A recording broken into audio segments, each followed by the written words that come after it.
not only is this timely, this stuff is really, really interesting. Back with Todd Harris. Thank you again, sir. Good to see you. Now, as far as presidents are concerned, I guess Kennedy is your favorite, is that right? That's true. You have a whole display here of just display cases. We're looking at how much? Oh, maybe $6,000 or $7,000 worth of buttons. Now, what do you call these here? Those are flashers. They display two images when you move them slightly. They're relatively common in the hobby, although some of them fetch $500 or $600. Now, they used to give away buttons, but I guess they don't do that anymore, is that right? Some are still given, but they're given less freely and more for a contribution these days. This one, I guess, is pretty valuable. Tell me about this one. That was given out at the Boston Garden when John Kennedy ran for Senate in 1958, and it's relatively rare. There aren't very many of them. It brings about $700.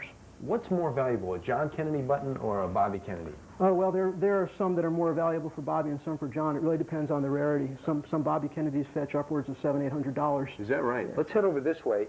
Now, when it comes to value, I guess what you're talking about or what you're looking for, you are looking for condition and rarity. Condition is a big part of it, and rarity also. In addition, special day events can cause a thing to be valuable. Now, this is a really valuable tray here. That tray has some buttons that are especially valuable because of their graphic content. From 1896, when buttons were invented, until about 1916, some of the most beautiful buttons were made. It's called the golden era of button collecting.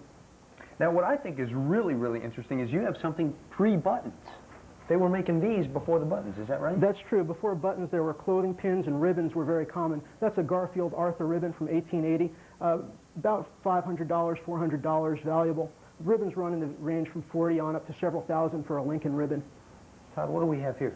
That piece is a special day event. The day that Coolidge was told he was going to be vice president, there was a special train that ran from Northampton, Massachusetts, and anyone on the train got that button and that ribbon.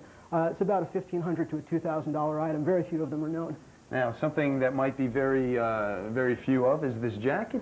I've never seen this before. Well, I'm happy to own that. That was given out during the '92 campaign for President Clinton. I was wearing that in New York recently, and someone stopped me to comment on the jacket. They said they're very impressed. They saw it even had a likeness of the candidate, they said.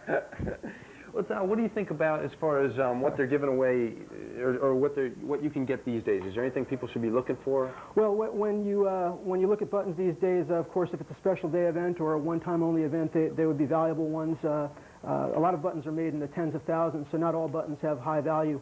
Buttons from the turn of the century and later, some of them are rare, some of them are more common.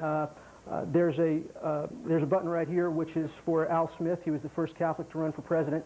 This button is a very special one with a ribbon. So when it comes to just unique stories, I guess that's what people should be looking for. In part, yes.